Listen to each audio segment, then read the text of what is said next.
બનાસકાંઠાના ધાનેરાના બોર્ડર વિસ્તારમાં ધોધમાર વરસાદ, ભારે પવન સાથે વરસાદની શરૂઆત, બાપલા, વાછોલ, કુંડી સહિતના ગ્રામ્ય વિસ્તારોમાં વરસાદ, લાંબા સમય બાદ વરસાદની શરૂઆતથી વાતાવરણમાં ઠંડક છે. વરસાદની ખેંચ વચ્ચે વરસાદની શરૂઆતથી ખેડૂતોમાં ખુશી છે. વરસાદ આધારિત ખેતી કરતા ખેડૂતો વાવણી લાયક વરસાદ વરસે તેવી આશા બાંધીને બેઠા છે. બનાસકાંઠાના અમીરગઢ, ઇકબાલગઢમાં પણ ધોધમાર વરસાદ, ભારે ઉકળાટ બાદ શરૂ થયો છે વરસાદ. વરસાદને લઈને નીચાણવાળા વિસ્તારોમાં ભરાયા છે પાણી. સતત ત્રીજા દિવસે પણ વરસાદી ઝાપટાથી વાતાવરણમાં ઠંડક પ્રસરી ગઈ છે. તો ઉત્તર ગુજરાતના મોટાભાગના વિસ્તારોમાં વરસાદને લઈને જે આગાહી હતી તે પ્રમાણેનો વરસાદ હાલમાં બનાસકાંઠાથી સામે આવ્યો છે. પંચમહાલના કાલોલના દોલતપુરાથી નમરા ફળિયાને જોડતા માર્ગનું ધોવાણ થઈ જતા સ્થાનિકોને ભારે હાલાકીનો સામનો કરવો પડી રહ્યો છે. માર્ગ પર મૂકવામાં આવેલા નાળા નજીક મોટા ગાબડા પડતા વાહન ચાલકો અકસ્માતની ભીતિ સેવી રહ્યા છે. તાજેતરમાં જ માર્ગની કામગીરી કરવામાં આવી છતાં પ્રથમ ચોમાસામાં ગાબડા પડતા માર્ગની ગુણવત્તા સામે સવાલ ઉભા થયા છે.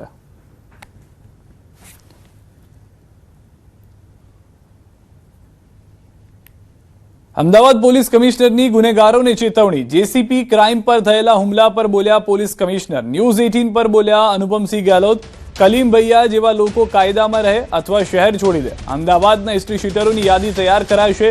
ગુનેગારો નહીં સુધરે તો પોલીસ તેમનું જીવન નરક બનાવી દેશે. રથયાત્રાને લઈને તૈયારી જોરશોરથી ચાલુ છે.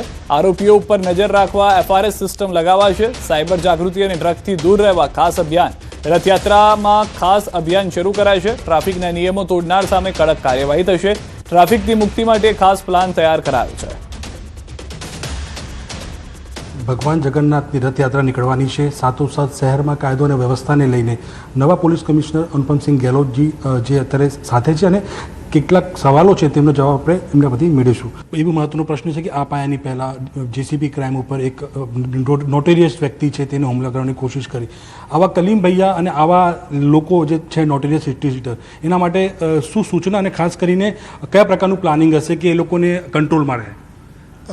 એવા લુખાઓને જ્યારે જેસીબી ક્રાઇમ ઉપર હુમલો થયા અને પછી સ્વ બચાવમાં એના બી ઉપર ફાયરિંગ કરવામાં આવી તો એકદમ સ્પષ્ટ સંદેશ છે કે આ ગુજરાત પોલીસના ભાગરૂપે અમે લોકો અમદાવાદ પોલીસ પણ એવા કોઈ લુખ્ખા લફંગાઓના અગર કોઈ પણ પ્રકારથી કાયદા અને વ્યવસ્થા હાથમાં લેશે જોઈએ, કોઈ પણ અમારી પ્રજાના રંજાડશે, પબ્લિકને રંજાડશે તો આ જ પ્રકારના એક્શન માટે રેડી રહે જોઈએ.